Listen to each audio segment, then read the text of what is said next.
Ceci est un livre audio autogénéré par Google. De nouvelles dynamiques. Les organisations non gouvernementales religieuses, quelques pistes de recherche. Julia Berger. Au cours des 20 dernières années, les organisations non gouvernementales, ONG, sont intervenues de plus en plus activement dans les débats internationaux et dans les prises de décision à portée mondiale.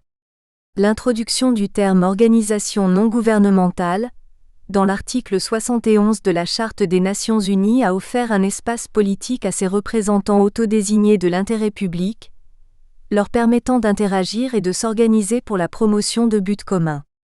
Au cours de la dernière décennie, l'activité des ONG s'est intensifiée quantitativement et qualitativement.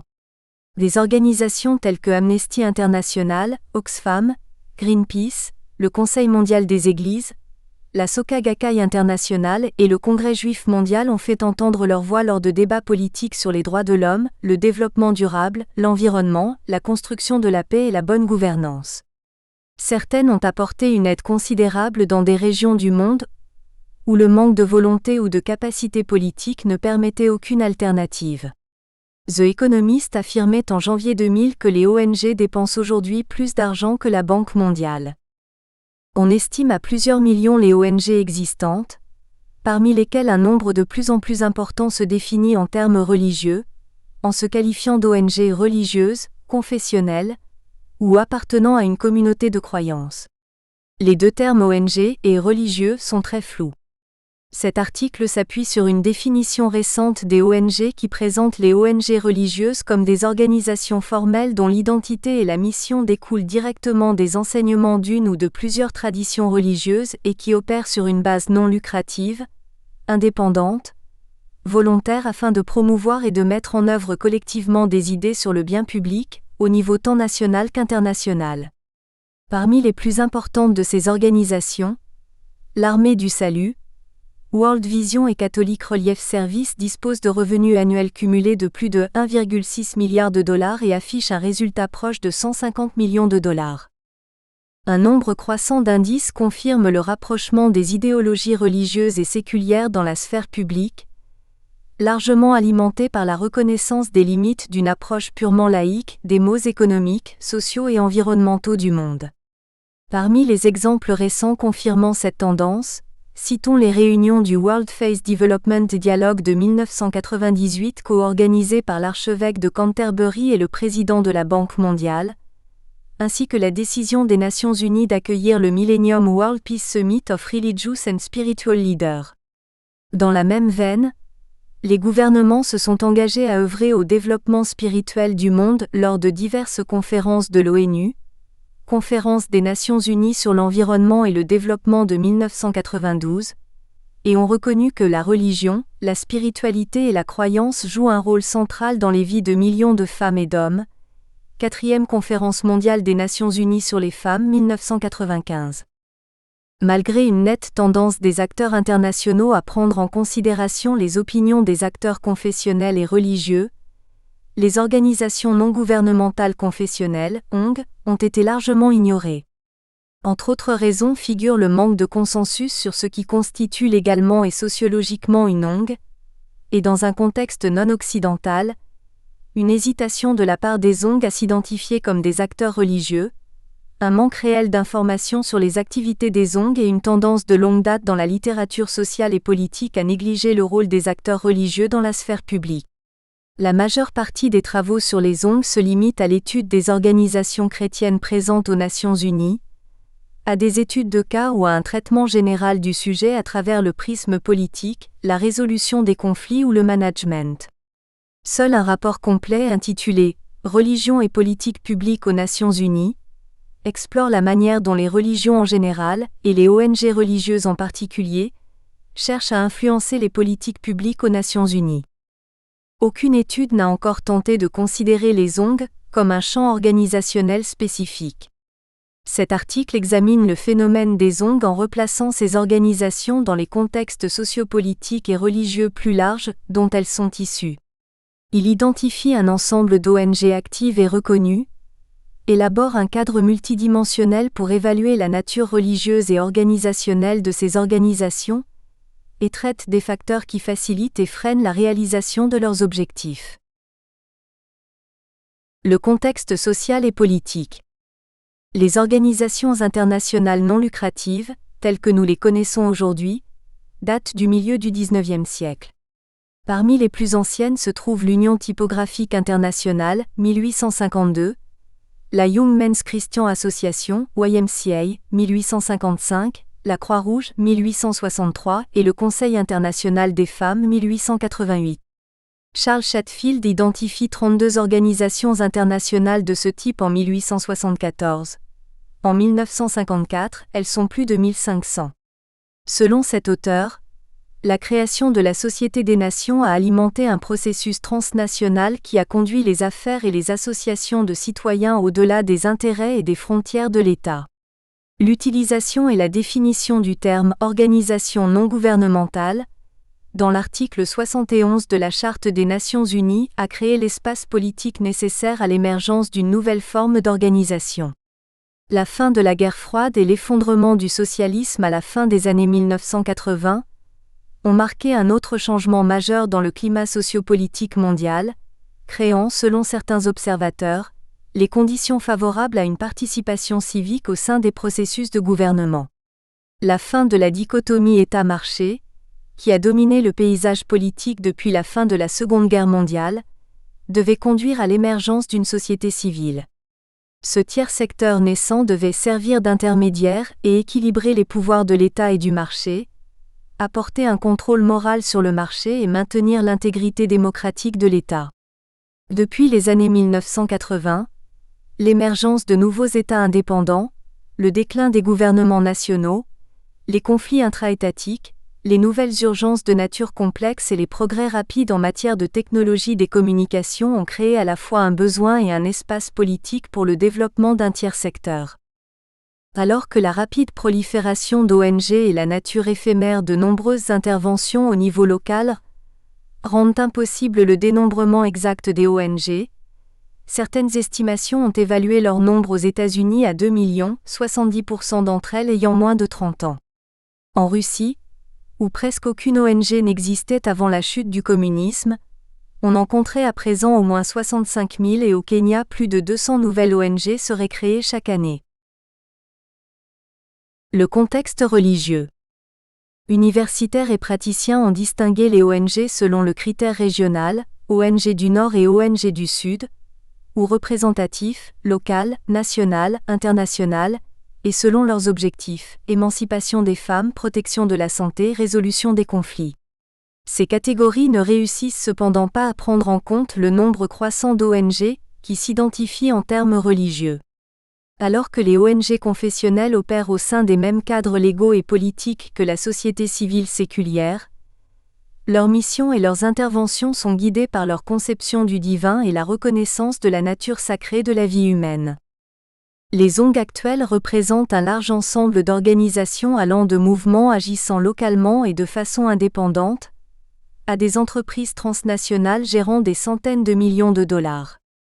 Elles peuvent représenter des congrégations, des confessions, des orientations spirituelles et même l'ensemble des membres d'une religion particulière.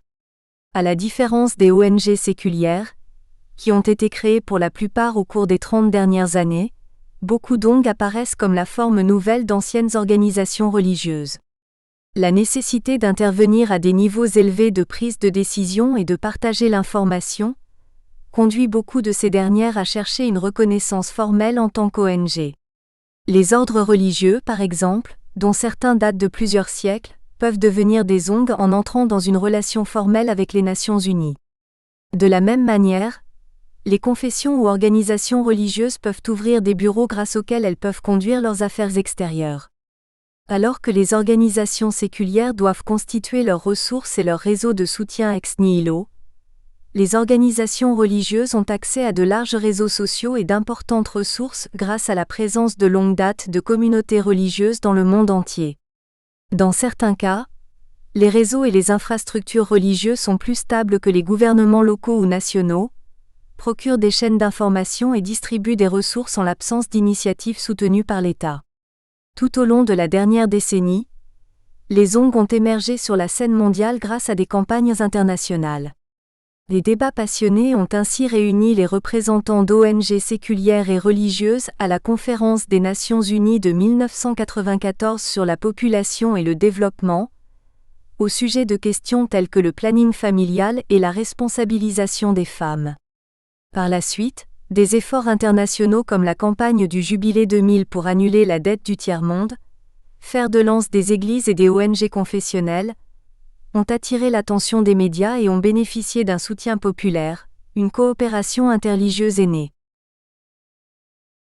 La définition de l'ONG. Le système des Nations Unies, avec sa longue histoire d'association avec les ONG et ses critères régissant ses relations d'ordre consultatif avec elles, offre un filtre efficace pour observer les ONG. Celles-ci ont été identifiées à partir d'un groupe plus large d'organisations associées au Conseil économique et social, ECOSOC, et au département de l'information publique, DPI, deux organes des Nations Unies auxquels sont associées la majorité des ONG.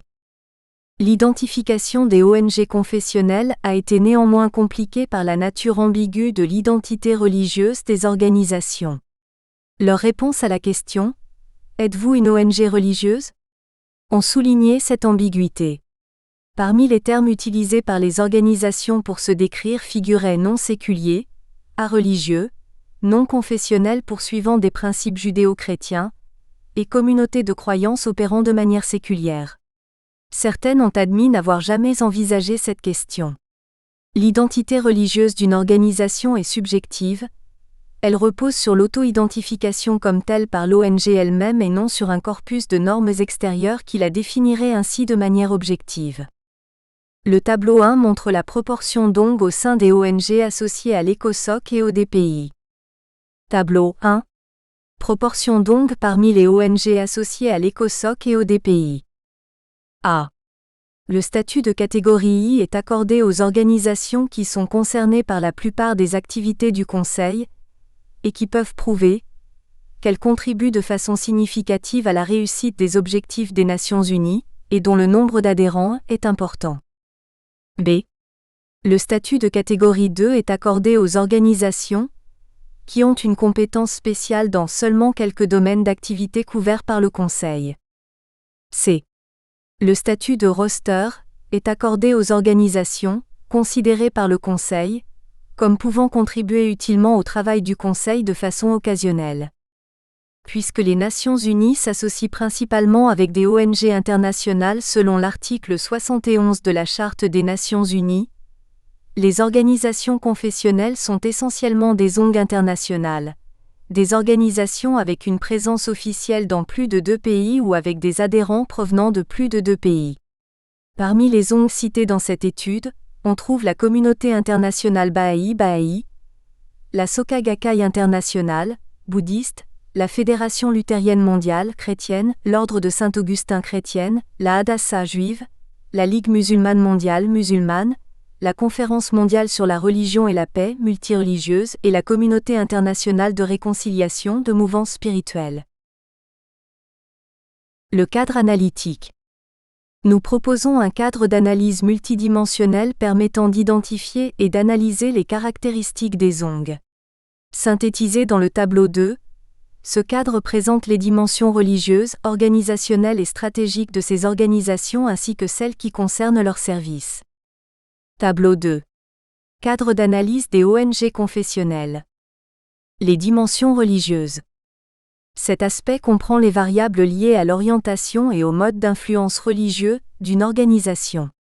L'orientation fait référence à l'identité religieuse de l'organisation telle qu'elle est décrite par ses membres, qui englobe les catégories suivantes: Bahá'í, bouddhiste, chrétienne, hindoue, jaïne, juive, musulmane, multireligieuse et spirituelle.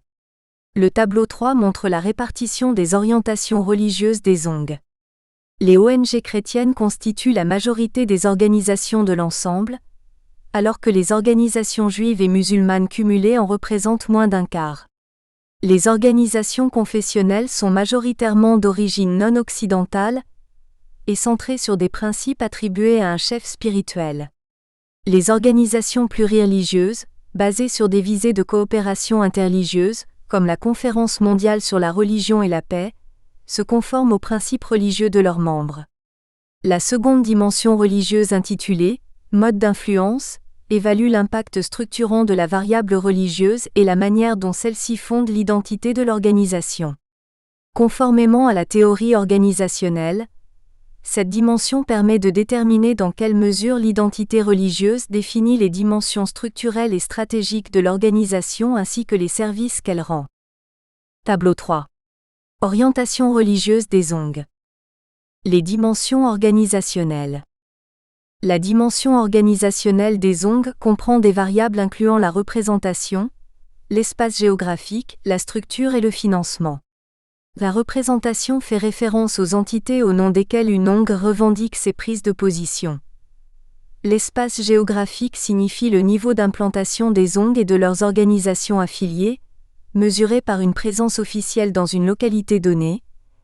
La structure veut dire le degré de centralisation de l'autorité par rapport au bureau de l'ONG, plaçant les organisations dans un continuum allant de la centralisation à la décentralisation, et le financement indique la source des ressources matérielles des apostrophes. Une organisation donnée.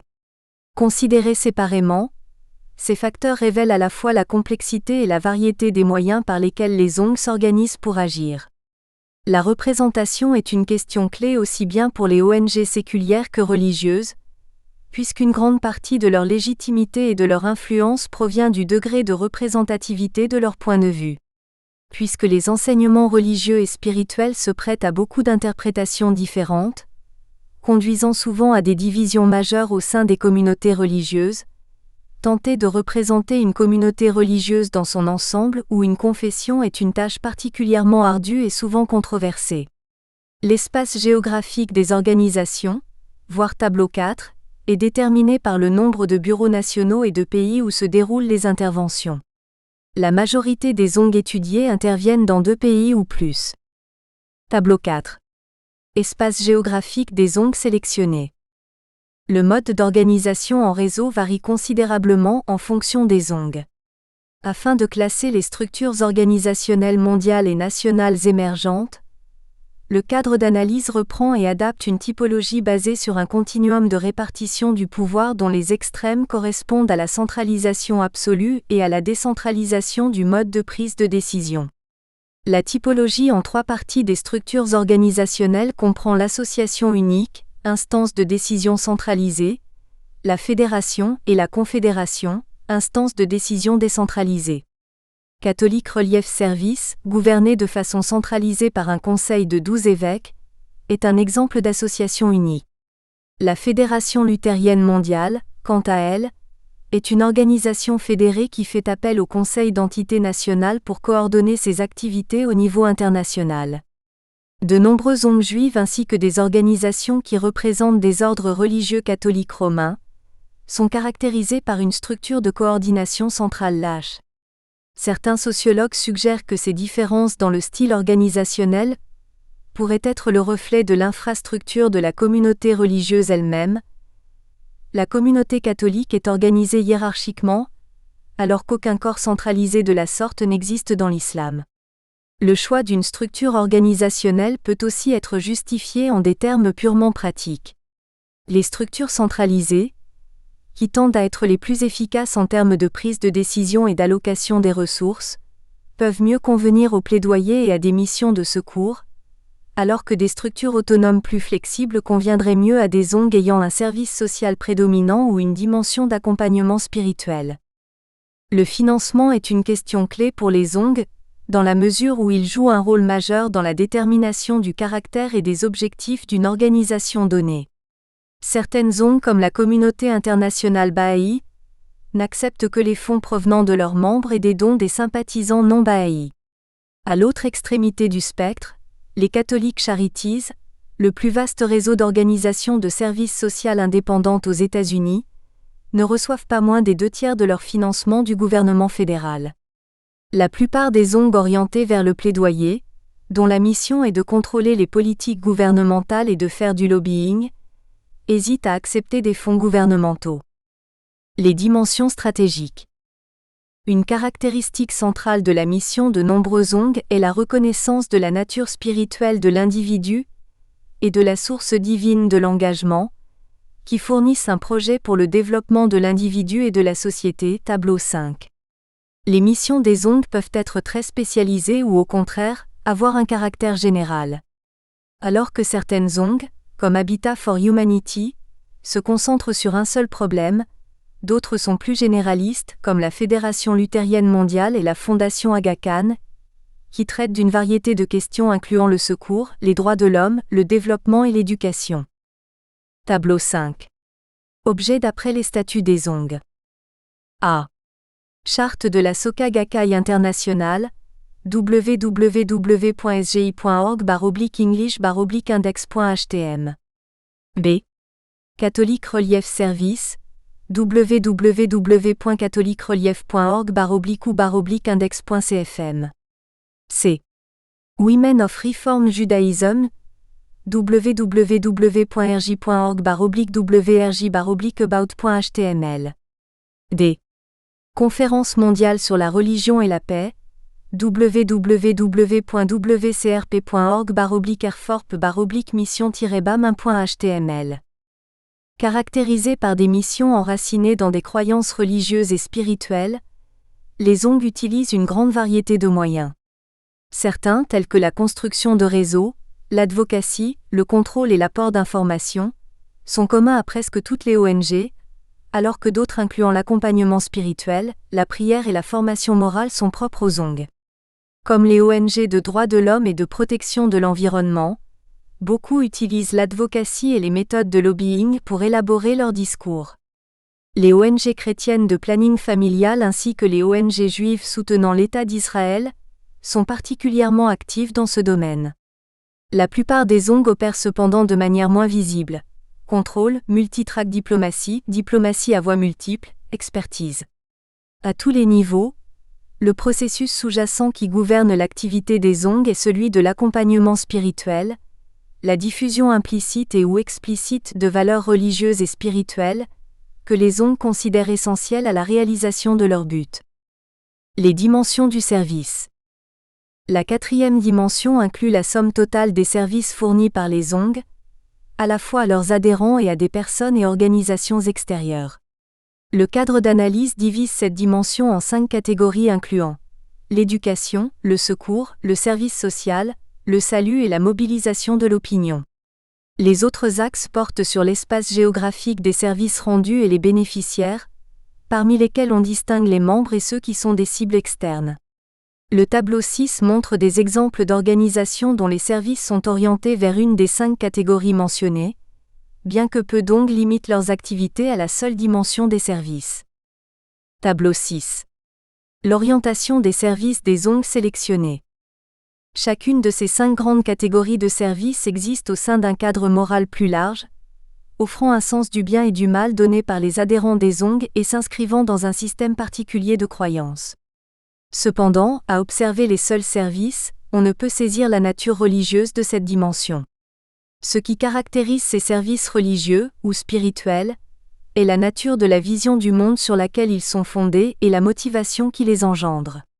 Alors que certaines organisations se concentrent sur l'éducation et la diffusion d'une tradition religieuse ou spirituelle particulière, la plupart s'intéressent plus aux modalités pratiques de leurs croyances religieuses et considèrent de leur devoir d'œuvrer à des changements dans la société.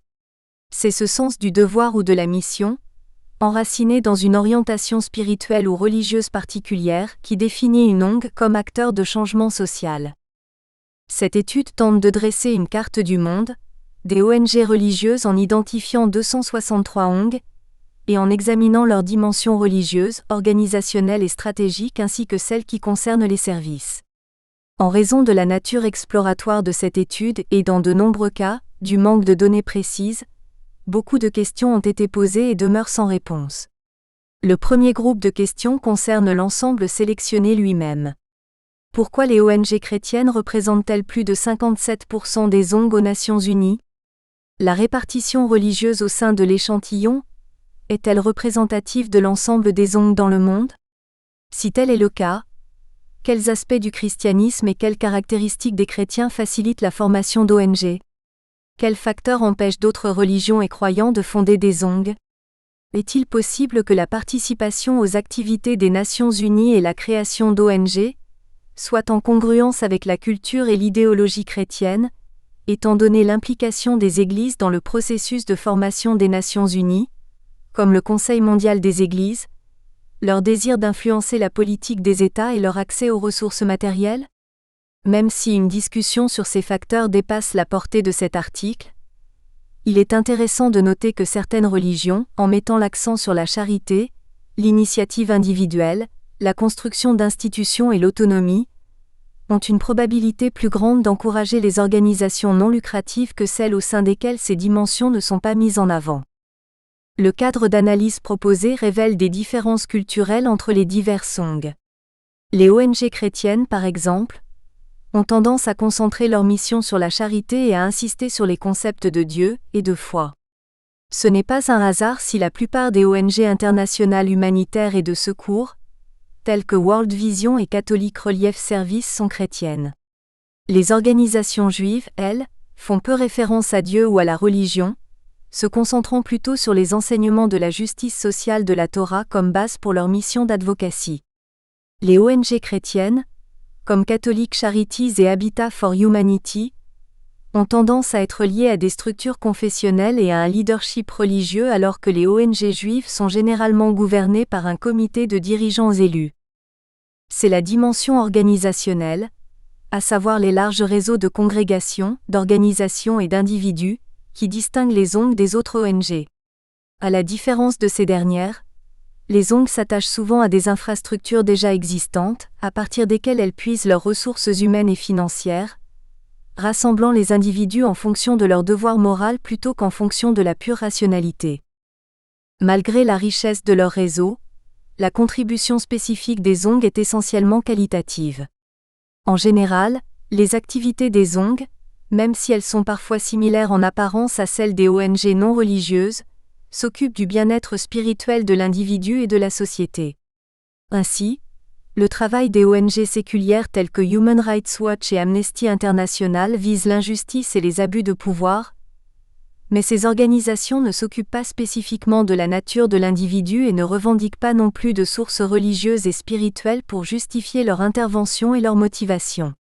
Les ONG ne représentent pas des entités isolées fondées sur des valeurs, comme le sont de nombreuses ONG séculières, mais se situent plutôt dans un réseau mondial d'institutions religieuses et spirituelles qui légitiment leurs valeurs.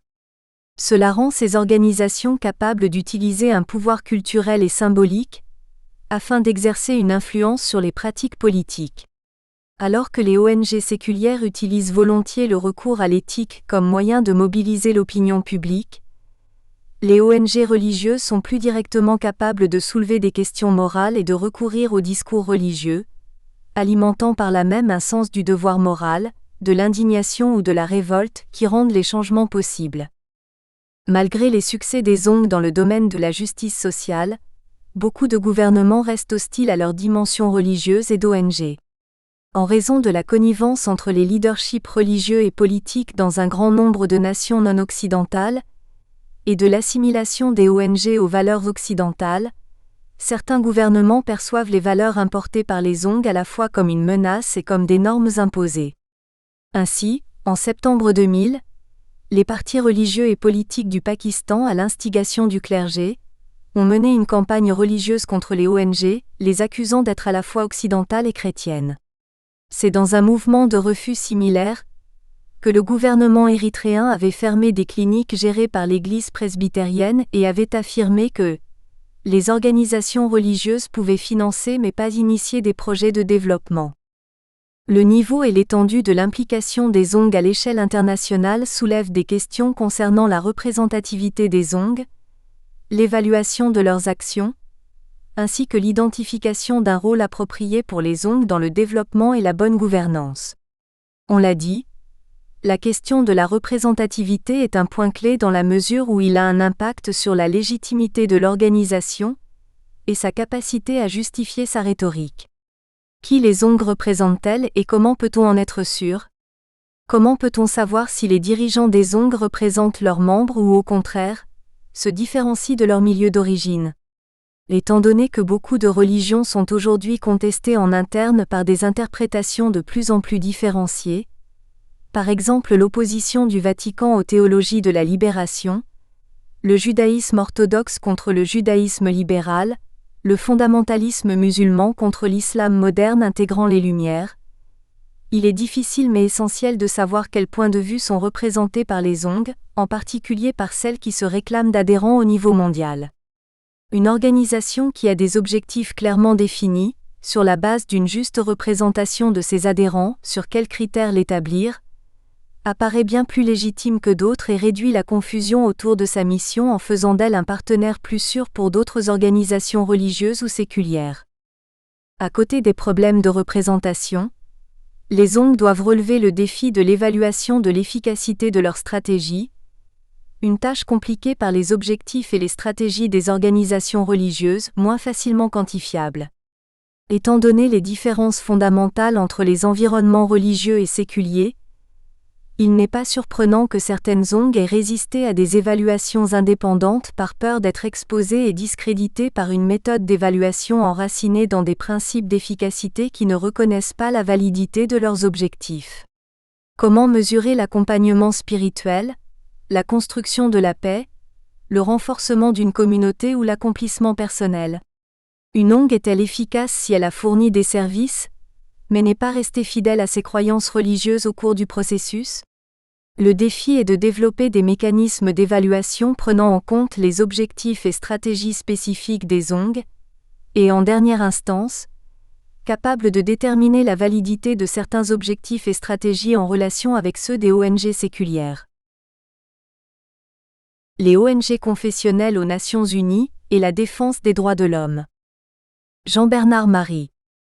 L'action d'ONG confessionnelles en faveur des droits de l'homme au sein des Nations Unies n'est pas récente puisqu'elle s'est illustrée dès l'origine même de l'organisation, au moment où l'on en posait les fondements à l'issue de la Seconde Guerre mondiale.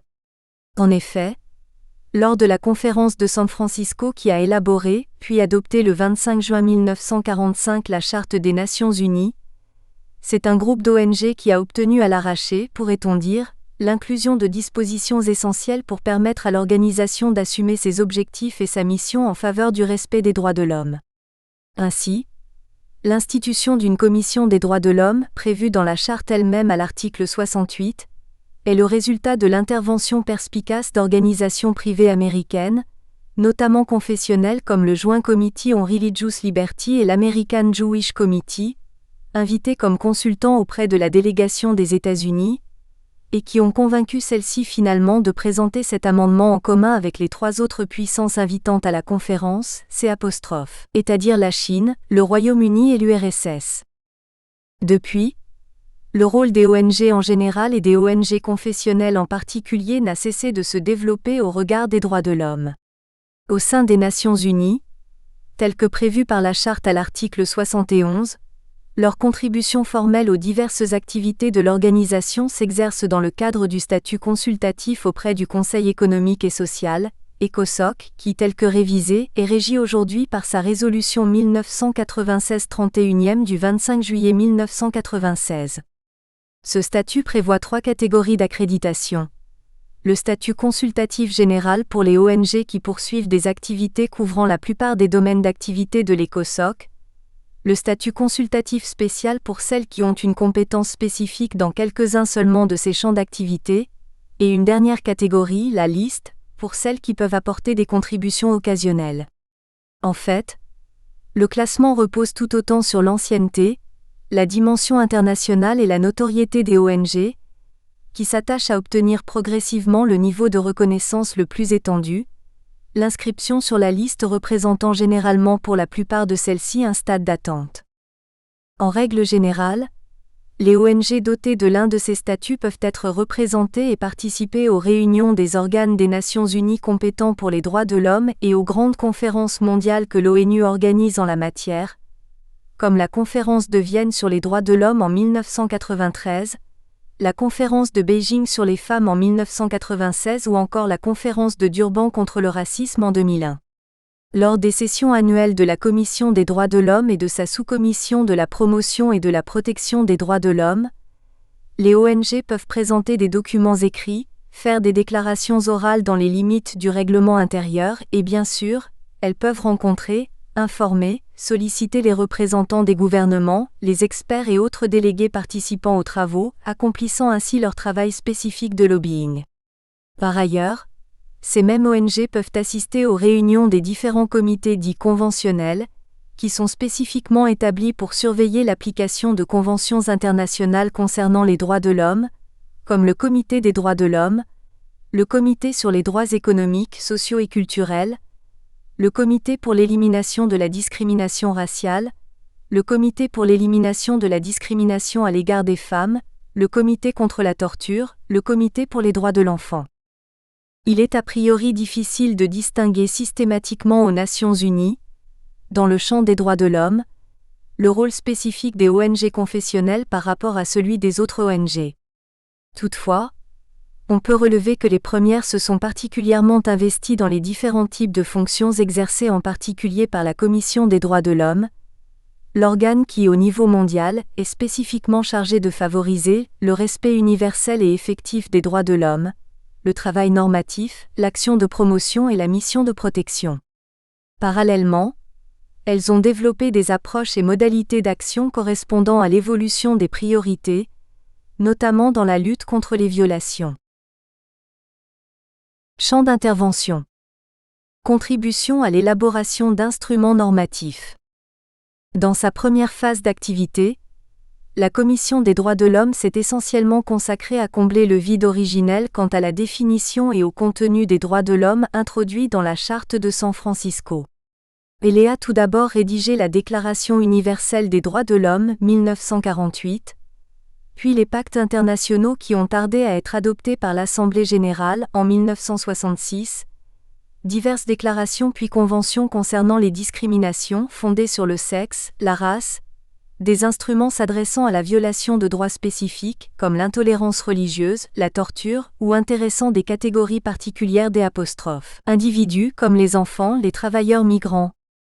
Ce travail normatif s'est poursuivi jusqu'à ce jour, bien que de façon moins intense étant donné le nombre d'instruments déjà adoptés, la priorité étant leur ratification et leur mise en œuvre effective par les États.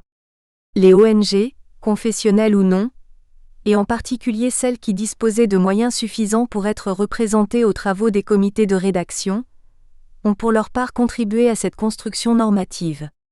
Et au cours des dernières décennies, on peut relever que les ONG confessionnelles ont été particulièrement actives lors des travaux d'élaboration d'instruments tels que la Convention sur les droits de l'enfant, adoptée en 1989, et la Convention contre la torture et autres peines ou traitements cruels, inhumains ou dégradants, adoptée en 1984, ainsi que plus récemment lors de la préparation des un protocole facultatif à cette Convention contre la torture, adopté en décembre 2002.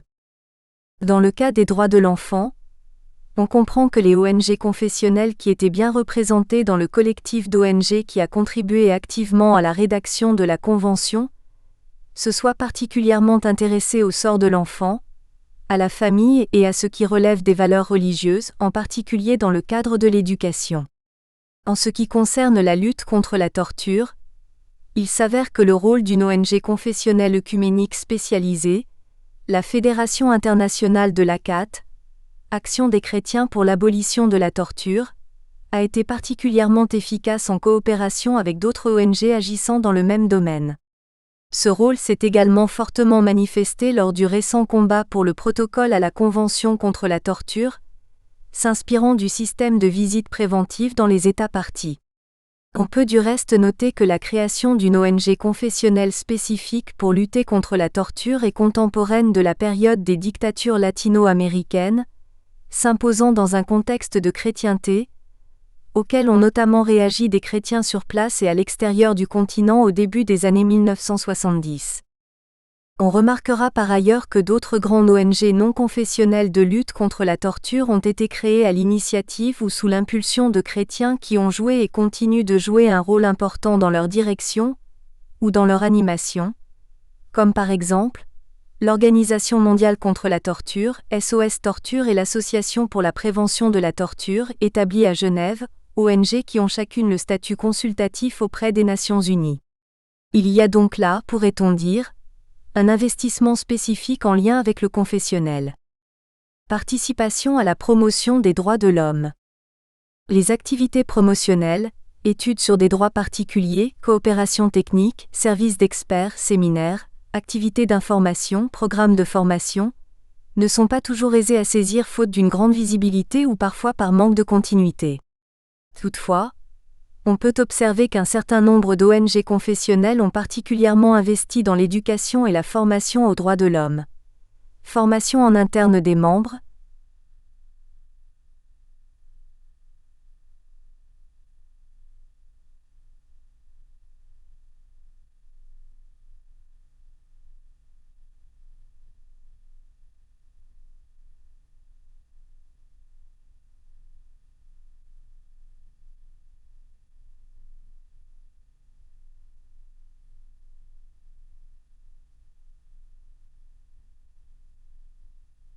responsables et militants, éducation et formation en externe dans le cadre du système d'enseignement, intervention sous forme de cours, conférences, ateliers, activités scolaires diverses et auprès de divers publics, engagés confessionnellement ou non, paroisses, mouvements d'église, lieux de rencontres et sessions diverses, etc.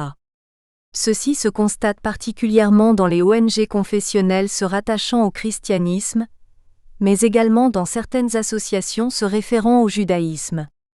Ce rôle de sensibilisation, d'information et d'éducation, bien que modeste en apparence, est essentiel pour la prise de conscience et surtout l'engagement éclairé et durable de leurs membres dont des ONG, confessionnelles en particulier, ont saisi l'importance, sans doute aussi parce qu'elles bénéficiaient d'une expérience en matière de formation dans le cadre confessionnel institutionnel plus large d'où elles sont directement ou indirectement issues. Dénonciation et lutte contre les violations des droits de l'homme. C'est sur la question des violations qui figurent chaque année à l'ordre du jour de la Commission des droits de l'homme que les ONG sont devenues les plus actives, en particulier depuis que celle-ci a institué, à partir des années 1970, une procédure d'examen confidentiel des communications ou plaintes reçues par les Nations Unies, en même temps que des procédures publiques concernant la violation des droits de l'homme et des libertés fondamentales ou Q'. Elles se produisent dans le monde. Lors des séances publiques de la Commission, les ONG peuvent signaler des cas et situations de violation et demander à la Commission de s'en saisir et d'agir en nommant soit un groupe de travail, soit le plus souvent un rapporteur spécial qui est chargé d'enquêter et de faire rapport à celle-ci. Ces interventions publiques des ONG sont accompagnées d'un travail de lobbying avant, pendant et après les débats en séance auprès des membres de la Commission et d'autres représentants observateurs, auxquels elles peuvent transmettre les informations dont elles disposent. Et des ONG peuvent préparer, informellement bien entendu, jusqu'au texte d'un projet de résolution de la Commission qu'elles tenteront de proposer et de négocier auprès de ses membres avec l'appui éventuel d'autres participants, comme les représentants d'États observateurs. Entre chacune des sessions annuelles de la Commission, des ONG coopèrent également avec ce qu'on appelle les procédures spéciales, c'est-à-dire des groupes de travail ou, le plus souvent, des rapporteurs spéciaux, experts indépendants, désignés par la Commission pour examiner soit le respect d'un type de droit particulier à travers le monde, mandat par thème, soit la situation des droits de l'homme dans un État déterminé, mandat par pays. En fonction de leur domaine d'action spécifique, les ONG fournissent des informations et de la documentation et en particulier, lorsque les rapporteurs effectuent des visites sur place dans les pays, elles peuvent apporter leur contribution directe par des rencontres et des contacts, notamment avec des témoins ou des victimes de violations alléguées. Des ONG confessionnelles, en lien avec leurs branches ou correspondants locaux, prennent une part active dans cette coopération in situ, comme par exemple, dans le domaine de la lutte contre la torture ou de la protection des défenseurs des droits de l'homme. Les ONG, pour leur part, contribuent avec les autres ONG à documenter les rapports qui sont soumis chaque année à la Commission des droits de l'homme et permettent également de signaler les cas ou situations de violation qui appellent une intervention urgente, appel urgent, d'un ou de plusieurs rapporteurs spéciaux. Modalités d'action et positionnement. Aujourd'hui, sur la scène onusienne, Les ONG constituent des acteurs essentiels pour le progrès des droits de l'homme et parmi celles-ci, un nombre significatif d'ONG confessionnelles sont particulièrement actives dans la lutte contre les violations en fournissant une part notable de l'information de terrain, en intervenant et faisant pression pour que des actions soient entreprises par les organes compétents. Elles agissent dans ce cadre tout d'abord comme des organisations militantes qui dénoncent aussi bien des cas spécifiques que des situations de violation systématique, en exigeant leurs sanctions et le rétablissement du respect des droits de l'homme. L'intervention des ONG, qu'elles soient confessionnelles ou non, surtout celles qui sont largement reconnues et influentes, est particulièrement redoutée par les gouvernements qui craignent, tout autant que les décisions éventuelles de la Commission des droits de l'homme les concernant, la publicité qui pourra être donnée par les médias auprès de l'opinion publique internationale et dans le pays visé lorsqu'ils ne sont pas empêchés de relayer l'information.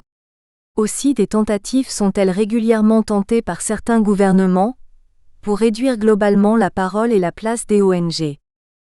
Pour répondre à ces tentatives et renforcer leur rôle, les ONG ont adapté ces dernières années leurs modalités d'intervention orale et écrite. Bien que, dans certaines de leurs déclarations devant la Commission, les ONG représentées continuent à s'exprimer individuellement en leur nom seul, il est de plus en plus fréquent que des interventions soient préparées et prononcées au nom d'un groupe ou d'un collectif d'ONG rassemblés sur une question spécifique, un type de violation ou bien une situation de violation déterminée dans un pays ou une région. Ceci résulte à la fois de contraintes matérielles et de la nécessité d'épargner le temps très réduit qui est imparti à chacune, mais également de stratégies visant, par une démarche commune, plus de crédibilité et d'efficacité quant à l'objectif poursuivi. De même, des documents ou déclarations écrites se trouvent présentés et signés en commun par quelques ONG ou une liste plus étendue. Dans cette démarche collective qui semble mieux répondre, d'une part à l'augmentation très sensible du nombre d'ONG représentées aux sessions et d'autre part, au contexte politique d'une commission composée de représentants de gouvernements, des ONG confessionnelles sont partie prenante avec d'autres. Si on peut retrouver certaines alliances confessionnelles, le plus souvent ce type d'intervention reflète plutôt des regroupements liés au domaine d'action spécifique, également aux méthodes, à l'expérience et aux affinités institutionnelles mais aussi personnelles entre les différentes ONG et leurs représentantes. On constate que dans la circulation de l'information sur les violations et la lutte menée dans le cadre des Nations Unies, les ONG confessionnelles sont très présentes en fonction des champs qui leur sont propres, mais surtout des réseaux spécifiques d'information plus ou moins développés dont elles disposent sur le terrain, dans certains pays et régions du monde.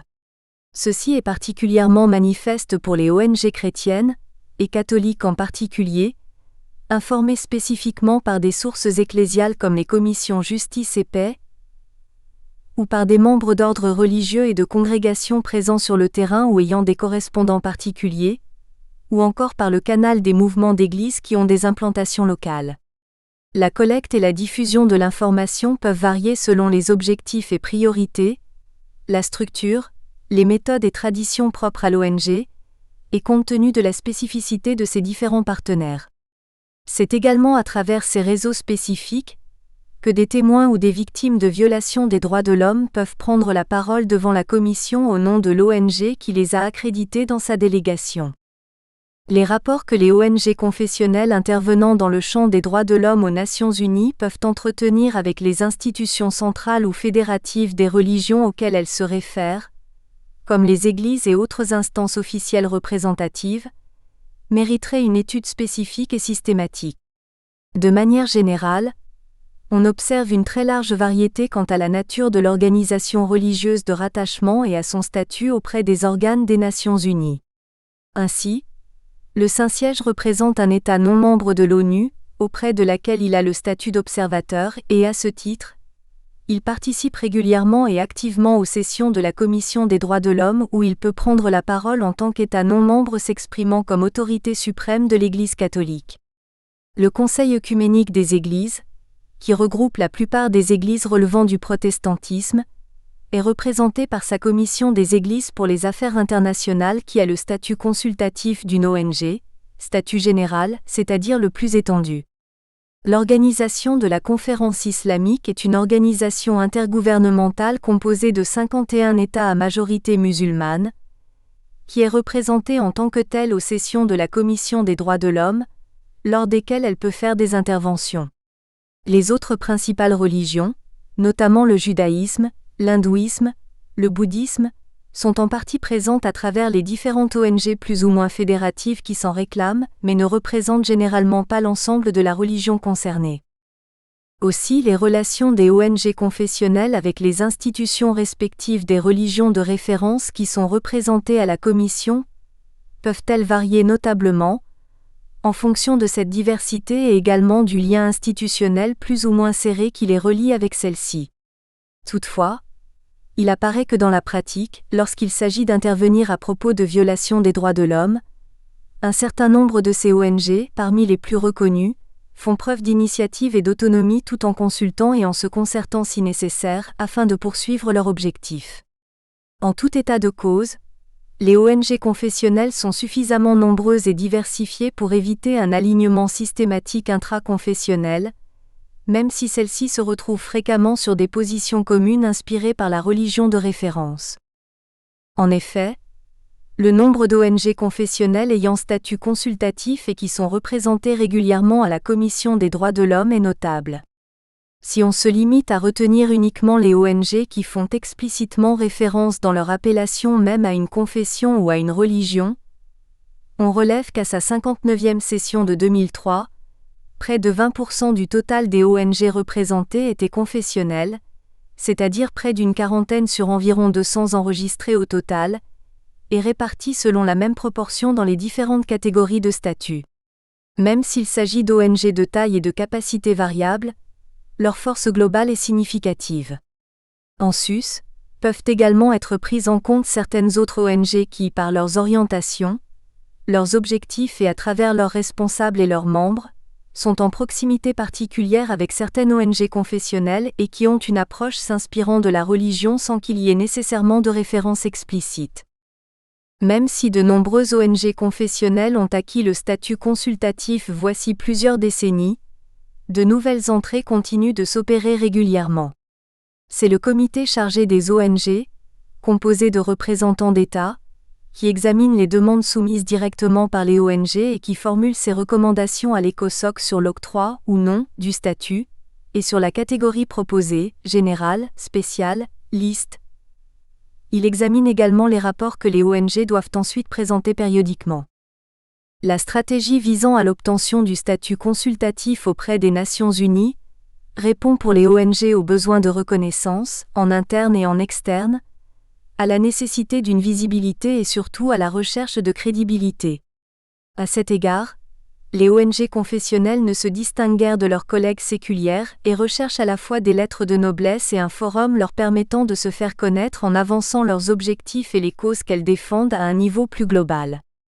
Toutefois, on peut s'étonner que des ONG, se rattachant à une même confession et engagées dans le même champ avec des objectifs convergents, soient fermement attachées à une reconnaissance individualisée, plutôt qu'à un regroupement ou à une représentation commune. Un des exemples récents les plus frappants est celui de l'obtention du statut consultatif par Dominican for Justice and Peace, alors que ces derniers collaboraient précédemment avec leurs frères, de l'ONG Franciscan International, qui bénéficiait déjà du statut consultatif aux Nations Unies, et que cette collaboration allait jusqu'à la... Nous espérons que vous avez apprécié cet aperçu. Pour continuer à écouter ce livre audio sur Google Play Livres, utilisez le lien dans la description de la vidéo.